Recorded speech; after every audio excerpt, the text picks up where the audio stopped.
Class 8th B. खुदा तेरे नाम से इब्तिदा कर रहा हूँ मैं, उस ज़बान जिसको तूने बख्शी है हिम्मत, उसी से तेरी सना कर रहा हूँ मैं। अल्हम्दुलिल्लाह रब्बिल आलमीन वस्सलातु वस्सलामु अला नबिय्यिल करीम अम्मा बाद अऊज़ु बिल्लाहि मिनश शैतानिर रजीम बिस्मिल्लाहिर रहमानिर रहीम रब्बि इश्रह ली सदरी व यस्सिर ली अमरी वहलुल उक़दतम मिन लिसानी यफ़क़हू क़ौली। The galaxy of intellectuals, Your Excellency, honorable invited guests, respected principal, teachers, dear guardians and all my brothers and sisters. Assalamu alaikum wa rahmatullahi wa barakatuh. I am Farid Amar of class 9 And I am Umar Shandar of class 8. and we are extremely privileged to address you all at this great moment of celebrating our annual day. Today we will be celebrating our annual day and remembering, acknowledging and admiring the achievements of our school. Respected guests, how different is this morning? You also will discover as the colors of this event unfold. Well, my first and foremost duty, I welcome you all on the behalf of the director, the principal, the teachers and the students of Islamic School on this annual function ceremony 2022. Today, we all look forward to every year. In the name of Allah, the most gracious and the most merciful, the work, day or night cannot be started without taking the name of our Lord, Allah subhanahu wa ta'ala, who is the creator of this universe, who is the master of death and life, who is worthy of all the praise, and whose glory cannot be described in words, who is the most beneficent and most merciful.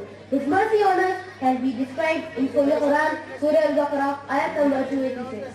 Bismillahirrahmanirrahim. لا يكلف الله نفسا إلا وسعها. Allah does not burden any human being with a responsibility heavier than he can bear. Now, before continuing this program, I would like to answer a question that what is annual function celebration and why is it celebrated every year? So, an annual function celebration is when an organization celebrates another year of its team and appreciates the students' achievement in all curricular, co-curricular and extracurricular activities conducted throughout the year. And it also helps the teachers to evaluate the students on not only how much marks they get, but also how well they interact in another environment. So now I hope that you all got your answer. So let's continue this program with a melodious recitation of Holy Quran with a quote. Kaul खुदा कौल रसूल फरमान न बदला जाएगा, कौल खुदा कौल रसूल फरमान न बदला जाएगा, बदलेगा जमाना लाख मगर कुरान न बदला जाएगा. So I would like to invite the Muhammadans of class 8 to read some verses from Holy Quran. Kalima is the Islamic declaration of faith. The first kalima is known as the kalima tayyibah. It contains the core message of Islam and Muslims recite it worldwide. The first kalima tayyib means the word purity. The purpose of the first kalima is instilling in a child's heart the roots of Iman and Aqidah. It is recited by Muslims worldwide in daily prayers and is an essential part of Islamic belief. The kalima affirms Allah's oneness and Muhammad sallallahu alaihi wasallam's prophethood. It is a declaration that brings a Muslim closer to Allah subhanahu wa ta'ala. So now I would like to call a little gem of class KG, Brother Zaid Ahmed for and blessing of Allah subhanahu wa ta'ala be upon you.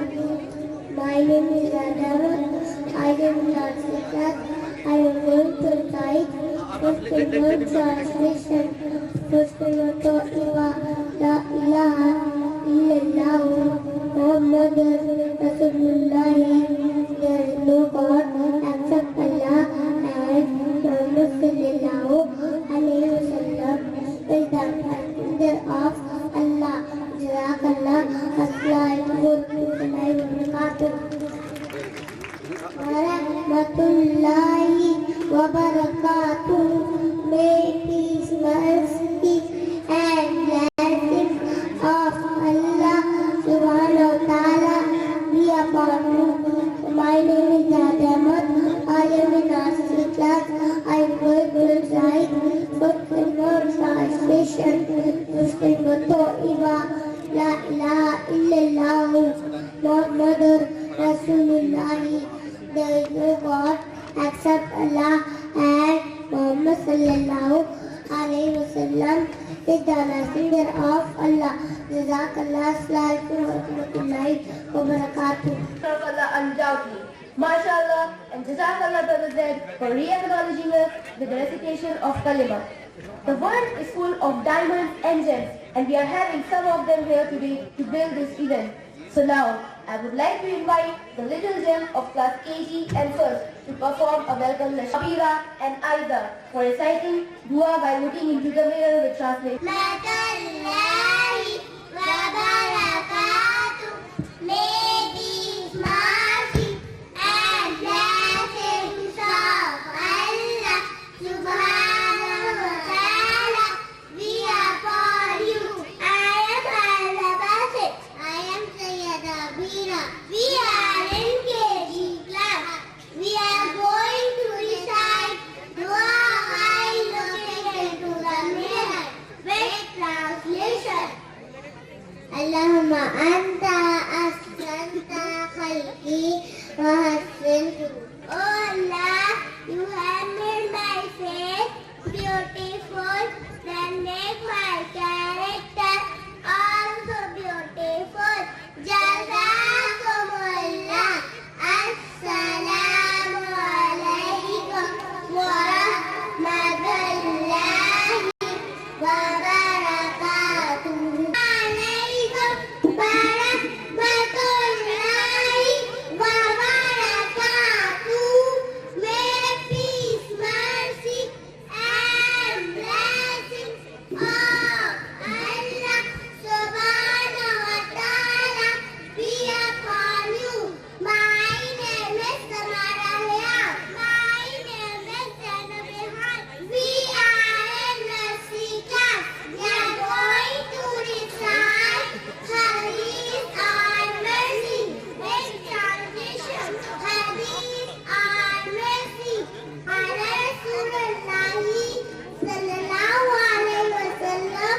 La yamullahu wa la yamunnas. The messenger of Allah sallallahu alayhi wa sallam said, Allah will not be merciful to those who are not merciful to mankind. Sahih Bukhari, volume 9, hadith number 7376. Jazakumullah. Assalamu alaikum wa rahmatullahi wa barakatuh. The boys of class 7 and 8 for a panel discussion. But wait, please let our audience know what panel discussion is. Well, the panel discussion involves a group of people gathered to discuss a topic in front of an audience. And it's not only discussion, but a specific format. In that, virtually discuss about a specific topic amongst a selected group of experts who share their different perspectives in front of an in-person, virtual or geographically dispersed audience. So what is the main purpose of panel discussion? Well, the main purpose of panel discussion is for the panelists to share their wisdom and provide insights to create real value, and it is typically facilitated by a skilled moderator who guides the panel. Invite the boys of class 7 and 8 for a panel discussion in the topic Effects of Social Media on Children. الله الرحمن الرحيم لا يكلف الله نفسا إلا وسعها.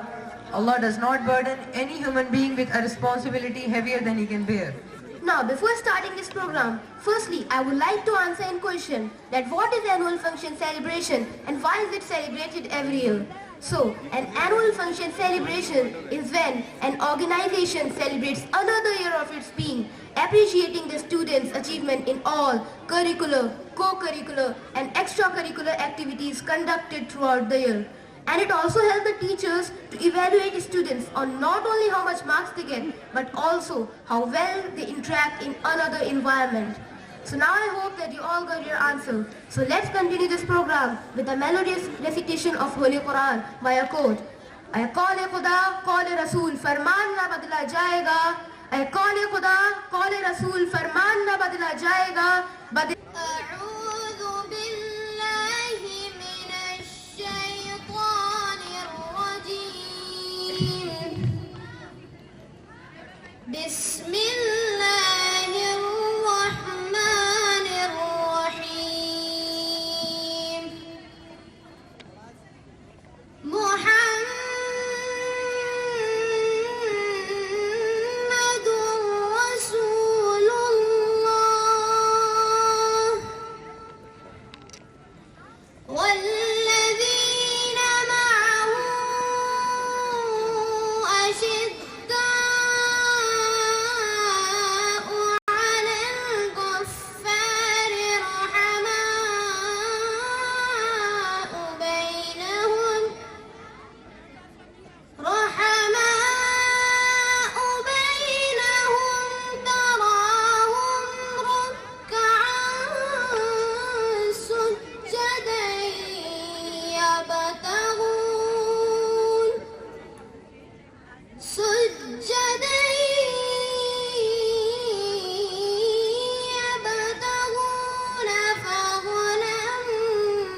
MashaAllah, and Jazakallah brother Anas for giving us the noble start of the day.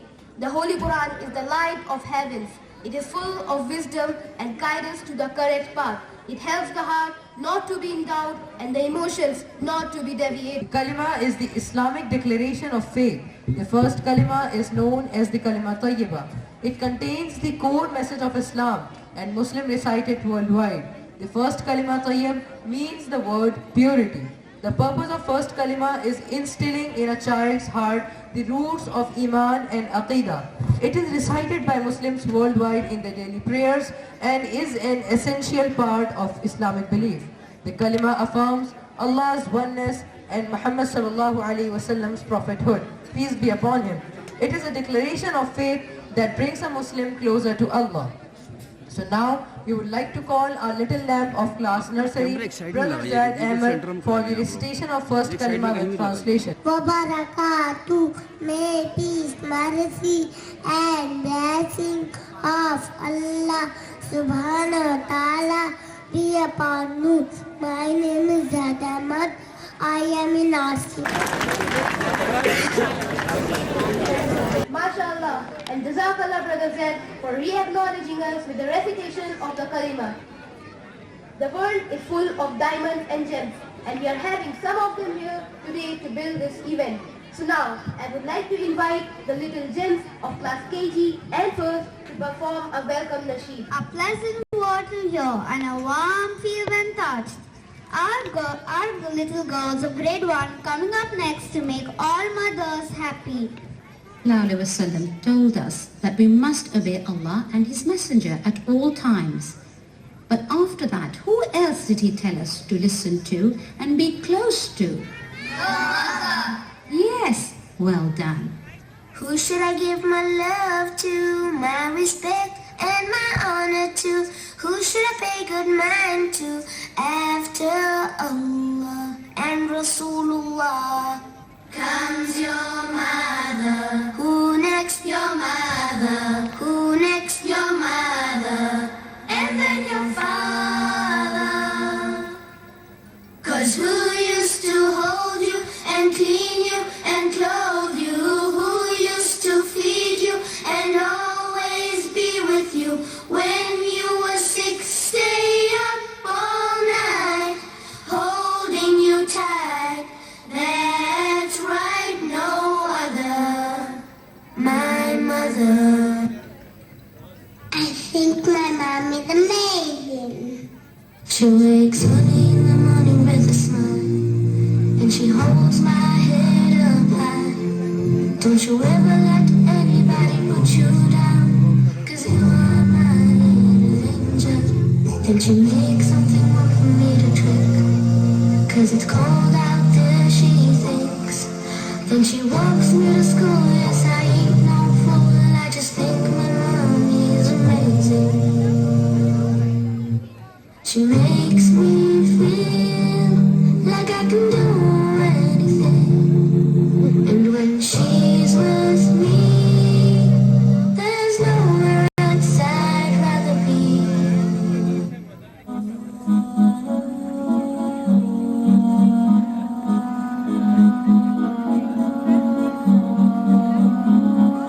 أمي كم أهواها أشتاق لمرآها وأحن لألقاها وأقبل يمناها. أمي كم أهواها أشتاق لمرآها وأحن لألقاها وأقبل يمناها. أمي هي نبع حنان، أمي هبة الرحمن، والروح كما الريحان أسعد كم بشداها. أمي كم أهواها أشتاق لمرآها وأحن لألقاها وأقبل يمناها. أمي هي أحلى الحور يبدو في الوجه النور. أمي فرح وحضور وضياء يغشاها. أمي كم أهواها أشتاق لمرآها وأحن لألقاها وأقبل يمناها فأدم. All the parents. Now, I'd like to say salam and welcome to all the parents sitting here. You may give a big hand to the little children who perform on the stage. Now I'd like to conclude this performance with a poetry. मांगने पे जहाँ पूरी हर मन्नत होती है, मांगने पे जहाँ पूरी हर मन्नत होती है, वो माँ के पैर ही तो हैं जहाँ जन्नत होती है. दुआ असर ना करे तो नजर उतारती. Call our respected teacher, Saad sir, for presenting mementos to the guest. One request from parents that please, if you want to take photograph or video, please keep sitting, because it's getting very difficult for the backbenchers to, you can say, to see the program very much clearly. So Jazakallah Khair, Faiz and Shehzad, to give me this honor. So first of all, I would like to introduce our first panelist,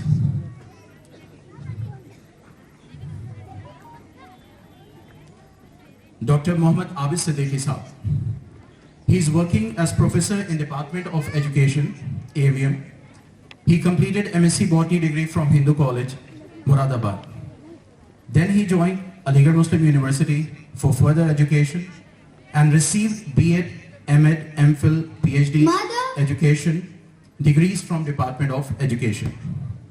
He has successfully supervised 7 PhD theses and 5 research scholars and 1 PDF are working under his supervision. Now our next panelist is Maulana Ashad Jamal Saab. He is a PTA teacher and his qualifications are Fazilat, Masters in Philosophy and Masters in Arabic, and mashallah, his expertise are in classical Arabic literature, Ulum Quran, Madrasa education system. And our third panelist and guest is Dr. Muhammad Riazuddin Sahab. He is an assistant professor in Department of Psychiatry, AMU. He completed his MBBS and MD Psychiatry from Jawaharlal Nehru Medical College in 2012. He worked as consultant psychiatrist and project coordinator in National Mental Health Program, Government of India. So it's my request to all to give a big round of applause for our guest and panelists. Strong leadership is the foundation of the school's success, because of whom our graduation rates are at an all-time high, who inspire students to achieve their dreams every single day, whose hard work is the foundation for students' achievement. Yeah, I'm talking about our manager, sir, Dr. Conan Koser, sir. Please, sir, please come on the stage with mementos. So please give big round of applause for all of them. So first I would like to call Dr. Muhammad Abid Siddiqui Saab. Please come on the stage. The audience, please give a good round of applause for them. It should continue, it should not. Now our second guest and panelist, Maulana Muhammad Ashad Jamal Saab. Please audience, please continue. And our third panelist and guest, Dr. Muhammad Riazuddin Saab.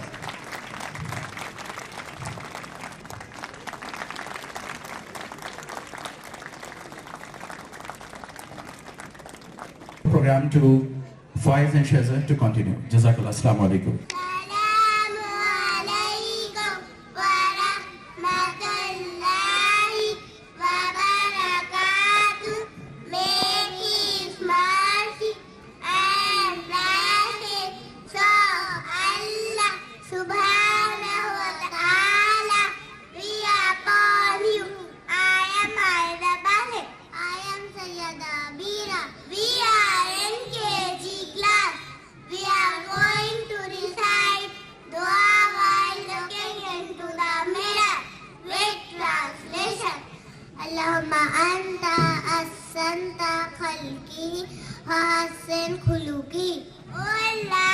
You have made my face beautiful, that make my character also beautiful.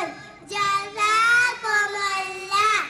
Assalamu alaikum wa rahmatullahi wa barakatuh.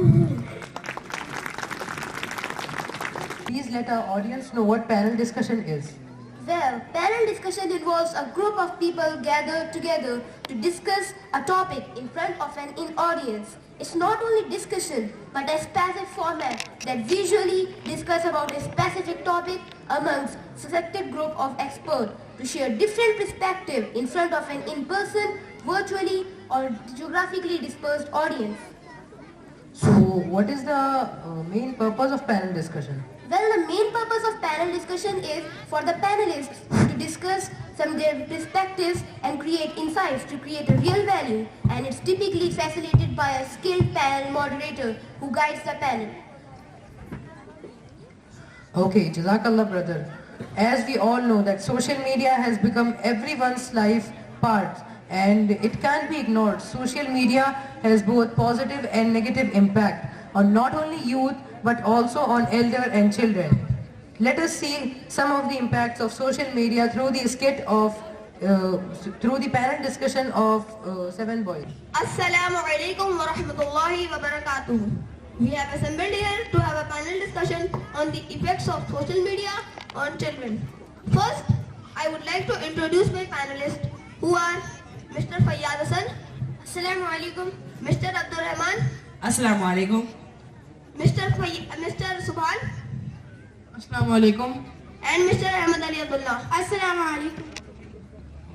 Honorable Chief Guest, respected manager, principal, vice principal, teachers and all the parents. As you know, social media is a rapidly evolving platform for younger people to communicate with each other, express themselves and share content of all kinds. It has given rise to a new cultural paradigm that drives technologies and businesses while changing the way people interact. As a tool, social media is a double-edged sword. While it has many benefits, it can also influence youngsters in unhealthy ways. So my first question is addressed to Mr. Subhan. Mr. Subhan, what do you think is the biggest positive outcome of using social media on children? According to me, the biggest positive outcome of social media on children is that children have made social media a tool for their success, or they have made a medium to achieve success in their life. They use it to form studying groups for group study, and there are many other institutions that conduct online classes, and these classes are attended by many students. In villages, the education system is not proper, so students have found a way to study online and they use social media in a very effective and proper way. Thank you, Mr. Subhan. Mr. Abdul Rahman, what are your views on this? Well, if you look at the bigger picture, youngsters nowadays are becoming addicted to social media and ending up spending hours watching videos, photos and other content posted in the account they follow. This addiction often affects their other activities such as sports, studies, schoolwork and other productive routines. They end up wasting a substantial amount of time every day, and some heavy users of social media admit checking their feeds as many as 100 times a day. Okay, that's a genuine point. Mr. Fayyad Hassan, my next question is addressed to you. What can we say about the emotional well-being of the students as an effect of social media? Mr. Ahmad, what I have observed is Facebook and other social media platforms had a negative effect on the brains of youngsters. It sets their brain to a state similar to a child that gets attracted to bright colors and buzzing noises. While having a short attention span, it is no surprise. This happens as it barely takes any concentration or thought process to browse on social networking sites. Would you like to share your thoughts on this? I feel Mr. Fayyaz is correct. However, kids are maintaining long terms of friendship with others by staying in touch with them online, even when they no longer meet each other in person. Mr. Abdul Rahman, do you agree with Mr. Ahmad Ali Abdullah? Well, not really, because what I have observed is that obsession with self and posting endless updates and selfies on social media increases narcissism in youngsters. Their mood depends heavily on how appreciated their photos are on the social media, and sometimes they go into anxiety when they don't get the attention they expect, and some vulnerable children would then live under the notion that everything revolves around them. This is a precursor to a dysfunctional emotional condition later in their life. Mr. Ahmad Ali, I can see that you don't look convinced. Well, Mr. Abdul Rahman, social media offers a platform for youngsters to connect who share similar interests. It can be anything related to their hobbies, professions, involving music, arts, games, blogs and etc. Yes, Mr. Fayaz. Mr. Hamad, what I have observed is kids also get to have influence on their community through social networking groups and help bring about positive chances. Some of the examples being fundraising campaigns and participating in political events and debates. Mr. Abdul Rahman, I would like to know from you about the interpersonal relationships of children as an effect of social media. According to me, social media allows youngsters to network with people from around the globe, exposing them to cultures and ideas that they may not otherwise come across. It helps them to acquire a broader perspective on life and people in general. Mr. Subhan, would you like to add something? Yes, I would like to add that psychologists have long observed bad effects of social media on the mental health of children. They found that children spending more than 3 hours a day are twice as likely to suffer from poor mental health. A report by IZD Institute of Labor Economics suggests that spending just an hour a day can make a teen miserable. It could be due to social comparisons, cyberbullying, or decreased person-to-person interactions. Mr. Subhan, I would like to address my last question to you. Nowadays, we are seeing that a lot of news is coming from social media sites. What are your views on this? Spreading news is just like spreading a wildfire on social media. It means that if you are having a very interesting or important news, so spreading it is a very easy task for social media. For example, even if your dog is lost, you can post your issues on social platforms and it would be found. Well, drawing one conclusion and setting with one opinion is not possible, as this topic is very vast and needs comprehension on every aspect. I would like to listen to some concluding words from Mr. Subhan. Just like all other things, social media is to be used moderately to be in touch with times and trends. Trouble only begins with excessive indulgence. Well said, Mr. Subhan. I can see that all our panelists agree with you. And on this note, we would like to end this discussion. Thank you so much for listening. I hope you enjoyed this discussion. If you want to share your opinions, you can come on our link. Assalamu alaikum wa rahmatullahi wa barakatuh. So now it's time to call the little brothers of class KGB, Brother Yahya and Asjar, to recite dua after eating the translation. Rahmatullahi wa barakatuh. May peace, mercy, and blessings of Allah subhanahu wa ta'ala be upon you all. My name is Asad bin Asif. My name is Muhammad Yahya. We are in KG class. We are going to recite dua after eating with translation. Alhamdulillah alladhi at'amana wa saqana wa ja'alana lil muslimin. All praise be to Allah who fed us and given us drink and who has made us Muslims. Jazakallah. Assalamu alaikum wa rahmatullahi wa barakatuh. This dua should be read after every meal, whether it is a snack or the main meal of the day. It is strictly forbidden to direct a dua toward anyone other than Allah subhanahu wa ta'ala.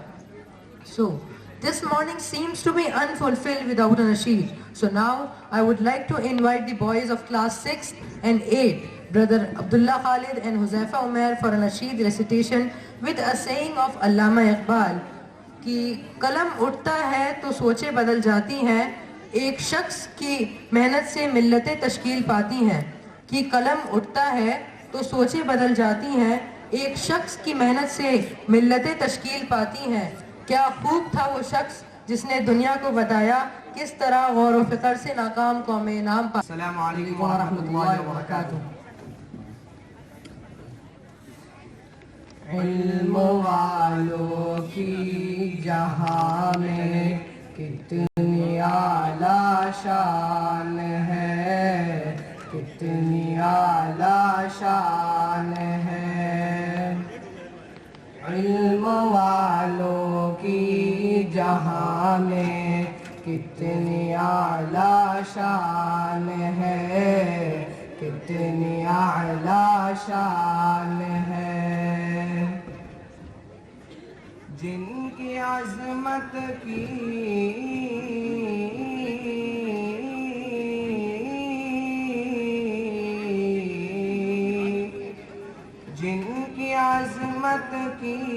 گواہی دے رہا قرآن ہے، جن کی عظمت کی گواہی دے رہا قرآن ہے، دے رہا قرآن ہے۔ سب ملائک پر بھی انسان کو فضیلت جو ملی، کو فضیلت جو ملی، سب ملائک پر بھی انسان کو فضیلت جو ملی، کو فضیلت جو ملی۔ ہر بشر پر یہ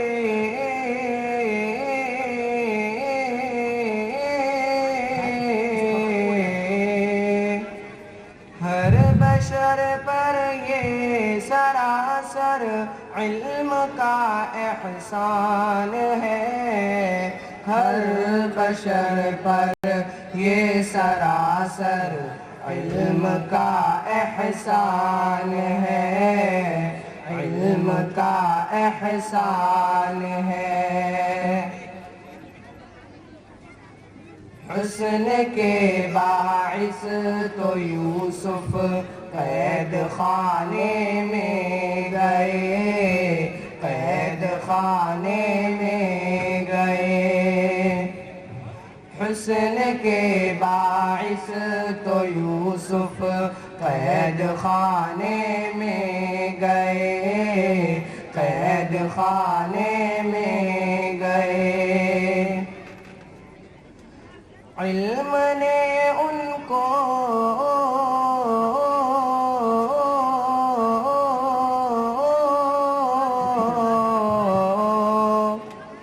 علم نے ان کو بنایا مصر کا سلطان ہے، علم نے ان کو بنایا مصر کا سلطان ہے، مصر کا سلطان ہے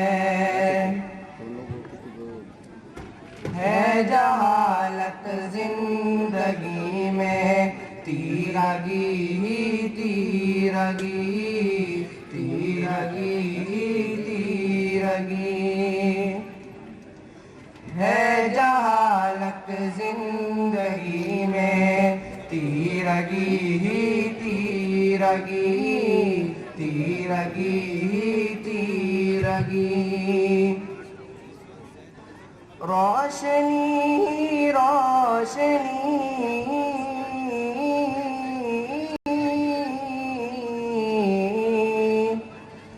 روشنی روشنی بس علم کی پہچان ہے، روشنی روشنی بس علم کی پہچان ہے، علم کی پہچان ہے۔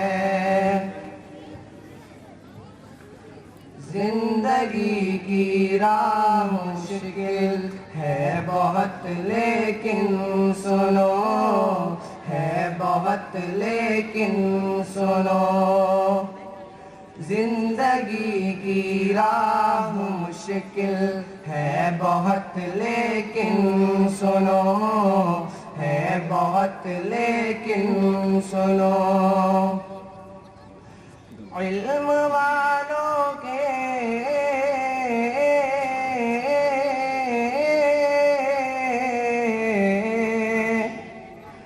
علم والوں کے لیے یہ راستہ آسان ہے، علم والوں کے لیے یہ راستہ آسان ہے، راستہ آسان ہے۔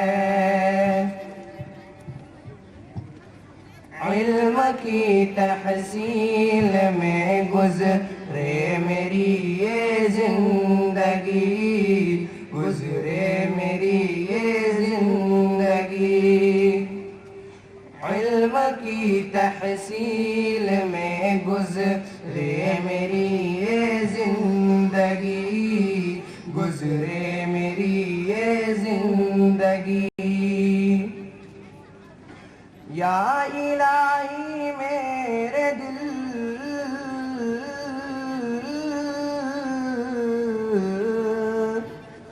या इलाही मेरे दिल में बस यही अरमान है। या इलाही मेरे दिल में बस यही अरमान है, बस यही अरमान है। इल्म वालों की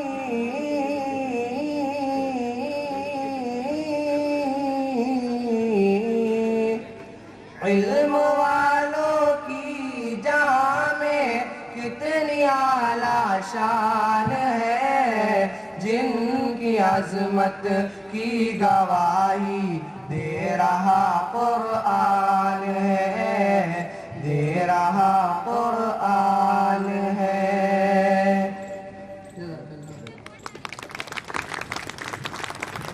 Jazakallah brothers for a melodious nasheed. Now the most powerful tool in the world is not arms, money or ammunition. It is knowledge. Knowledge gives us the power to attain the physical strength and also the spiritual strength to conquer the world. The inventions and the advanced technologies that we are luxuriously using nowadays was once impossible. So now let's continue this. The most controversial topic of this era is homeschooling or traditional schooling. So now to gather a debate on this topic, I would like to invite the boys of class 6 and 7 to gather a debate on this topic. Principal, Vice Principal and all my dear parents and teachers. Assalamu alaikum wa rahmatullahi wa barakatuh. My name is Mohammad Saddam Khan of Standard 7 and today we are assembled here to have a debate on a very interesting topic. Is homeschooling better than traditional schooling? There has always been a debate whether homeschooling or traditional schooling is better for children. Homeschooling in India is still new and popular concept for many parents. Now let's introduce our team. This is team A and this is team B. This is Mr. Musayyib and Mr. Hamza who will speak in favor of the topic, and this is Mr. Sain and Mr. Ubada who will speak against the topic. Now let's start the debate from team A. Assalamu alaikum wa rahmatullahi wa barakatuh. Homeschooling means to educate a child at home rather than sending him or her to school. It includes all the same curriculum as in the normal school, but in the absence of peer pressure and competition. It's a better mode of learning as it keeps the student grounded and helps them to learn at their own pace along with a flexible school schedule. It makes them more knowledgeable as the absence of peers makes them the sole focus of their educators. A teacher in a classroom of 20 to 40 students cannot pay individual attention to everyone, but that can be easily given in homeschooling. There is no better way to implement a child-centered curriculum than homeschooling rather than traditional schooling, which relies on one teacher for all the children in the class. It enables them to clear their doubts without hesitation and come up with certain knowledgeable things instead of mugging up for the test and the recurring assessment. Parents also don't have to worry about carrying their children to and fro from school or letting them travel alone. You know, these days there are many online applications like Byju's, Mitanzu and Doubtnut, where children can learn effectively. By the help of these online applications, they can also learn the subjects of their own interest. MashaAllah, very good thought, Mr. Musayyib. Today I got to know about homeschooling. Now, let's see what Mr. Ubada has to speak about traditional schooling. Okay, brother, now let's talk about traditional schooling. Traditional schools are educational institutions where the students are equipped with education and various skills in a controlled and well-supervised environment. The students are provided with many facilities like bio labs, where students can practice spotting, chemistry labs where students can do experiments with different chemicals, physics labs where students can do practicals, and computer labs where students can practice coding and learn about different types of softwares. The students are taught various subjects till a mature age by different teachers that are well experienced and specialized. This gives them an idea about all the subjects so that they can choose which stream they want to study in the future. It is like a community for all the students because everyone wears the same uniform, learn the same things, and they all do all the things all together in a competitive environment. And also, as my opponent stated, it is very hard and frustrating for a teacher to handle 20 to 40 students individually. But that's wrong. All the students get individual attention in a classroom, and they also get to learn in a practically in a competitive environment. This also improves the learning effectiveness of all the students. The debate is becoming very interesting. Now I would like to request Mr. Hamza to throw some more light in favor of the topic. Assalamu alaikum wa rahmatullahi wa barakatuh. So as my opponent Ubada said that we have labs at school. But as we know that the practicals which are conducted in school, in that merely some students follow different instructions during the practical. But if we try to create these labs at home, then the child can do the practical as many times he or she wants and can understand them. And he also said that we have experts teach at school for every subject. But as we know that these experts can always be arranged at home also.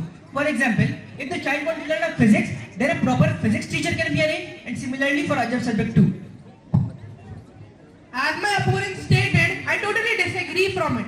And I think all the students follow the instructions of labs in the presence of a teacher. And if you will arrange everything which is required for a proper experiment at home, it's going to cost you a lot. So it's better to do experiments at schools. And yes, experts can be arranged at home, but at school we have experts for every single subject. And if you will arrange experts for every single subject at your home, it's going to cost you more than the school fee. So why not study at schools? But in schools, the students have huge pressure of curricular activities, and exam is the biggest of them. And because of these, there are more chances of depression and dropping out of school. But these problems are not that homeschooling, and child can learn any subject in which he or she is interested on her own pace. As it is aptly said that homeschooling allows you to make the curriculum that fits the child rather than making the child fit the curriculum. Actually, this is pressure, and pressure is always required when you study. You can't study anywhere in life without some pressure. And you said that the kid at homeschooling, the kid could study those subjects in which he is interested. But at school, that's a different case. At school, we study all the important subjects at school, and after going to home, we can study those subjects in which we are interested. And the curriculum of school is decided by educated intellectuals. And the curriculum of school consists of all the important subjects which are important for your life. Now I would like to mention some great personalities who did homeschooling. Everyone's known that Pandit Jawaharlal Nehru was the first Prime Minister of India, and he did homeschooling. And whole India is witness of this, that Abul Kalam Azad was the first Education Minister of our country, and Sarojini Naidu was the first Governor of UP. Not only in our country, but many foreign countries are also there in which the famous personality did homeschooling, like USA.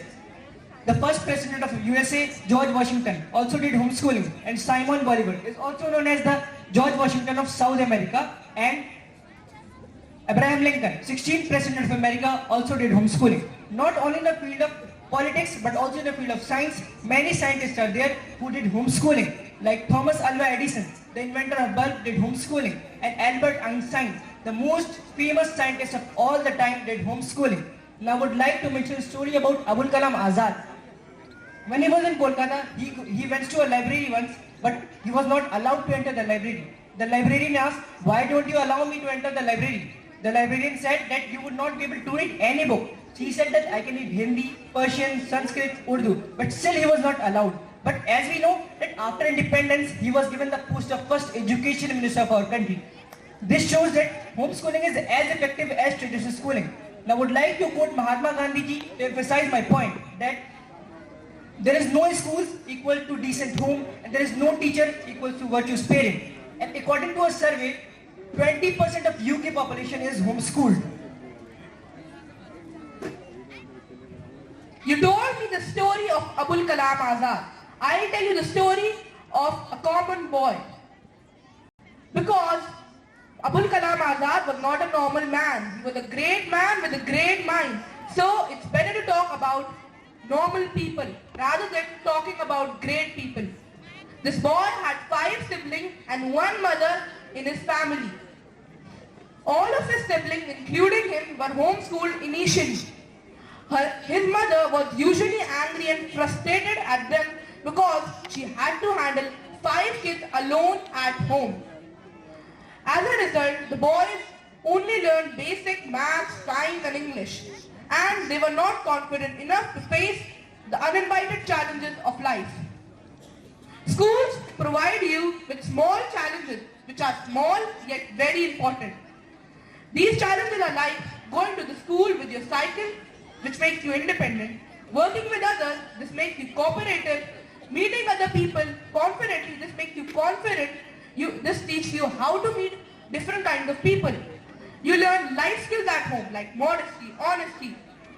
Schools not only provide you subjective knowledge and also life skills which are important for your overall personality development. Parents who homeschool their children just want to protect their children from pressure. But how would this face the world, which is full of uninvited challenges? One day they have to face the world. I would like to congratulate both of the teams for supporting their views strongly. There are many advantages and disadvantages of homeschooling as well as traditional schooling. One option can be that parents can send their children to school but continue their education with productive activities at homes.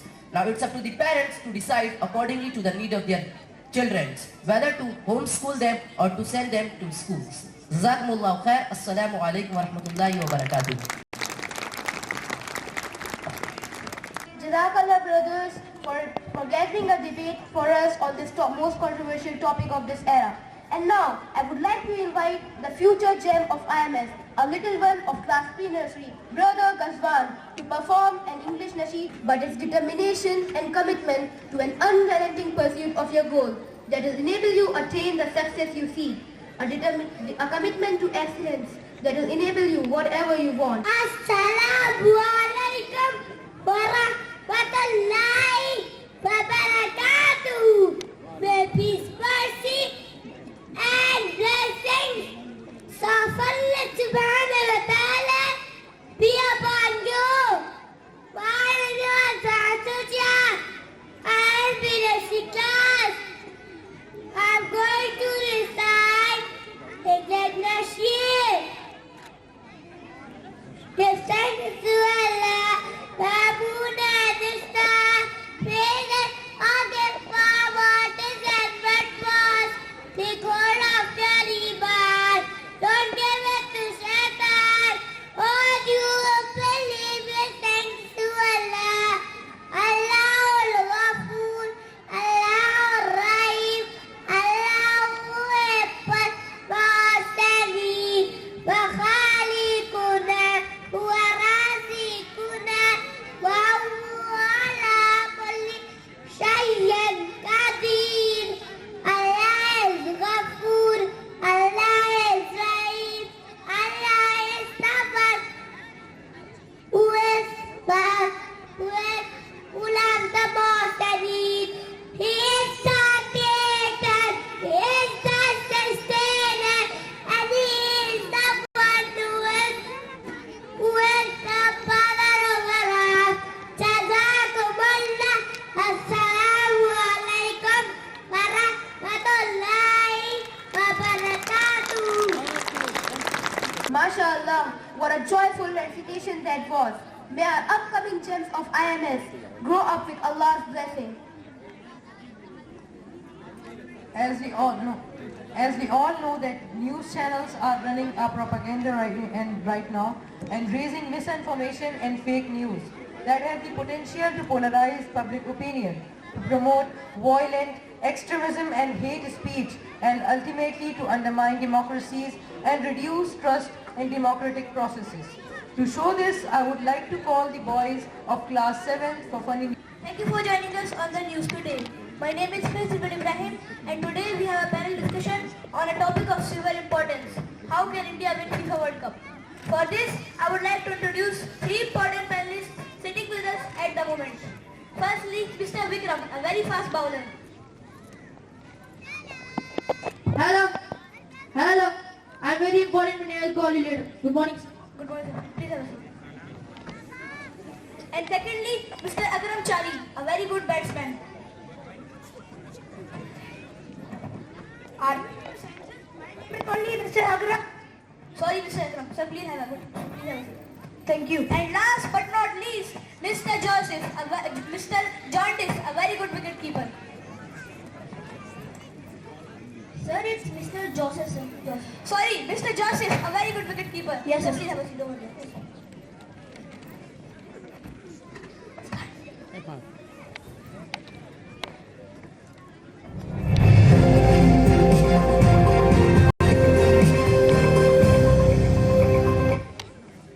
Hello and welcome again.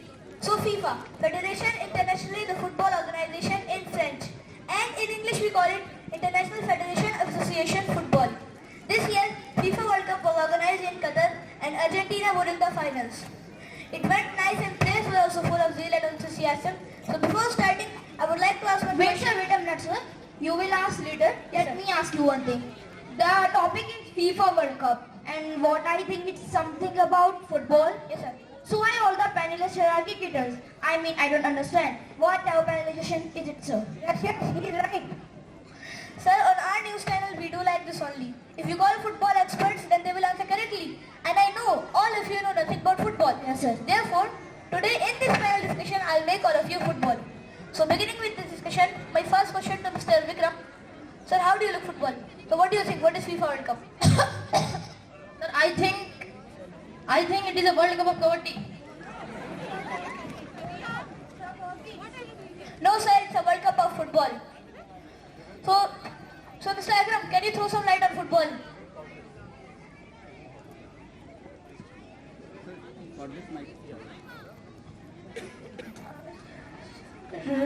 What are you searching, sir? Sir, I am searching my torch. I think I have forgotten my torch. Sir, now how can I throw light on football? If you allow, I can use my mobile phone. Sir, no, sir, sit down. Sir, please have a seat. Sir, please sit down. Sir, he does not know about it. When a football match taking place during night, we use lot of light. It means they throw light on football. Yes, sir. Sir, you made a point, sir.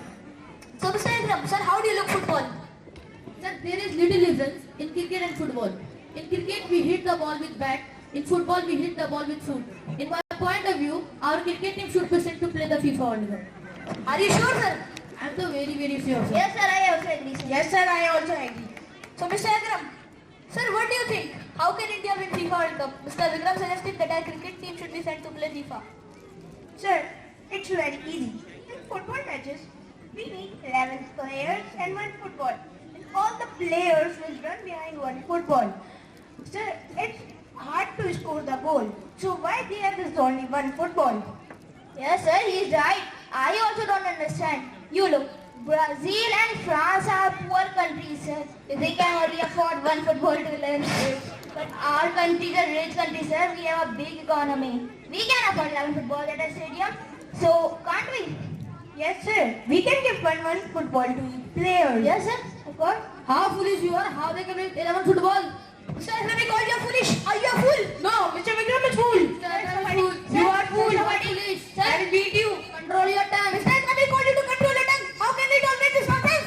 I am giving you last warning. What shall you do? I should do it. Sir, wait, sir. Sir, don't fight. Sir, what is Sir, don't fight. Sir, don't fight. Be patient. Don't you understand that the anchor has tried to instigate you both? He wants that if people should fight and his TRP will increase.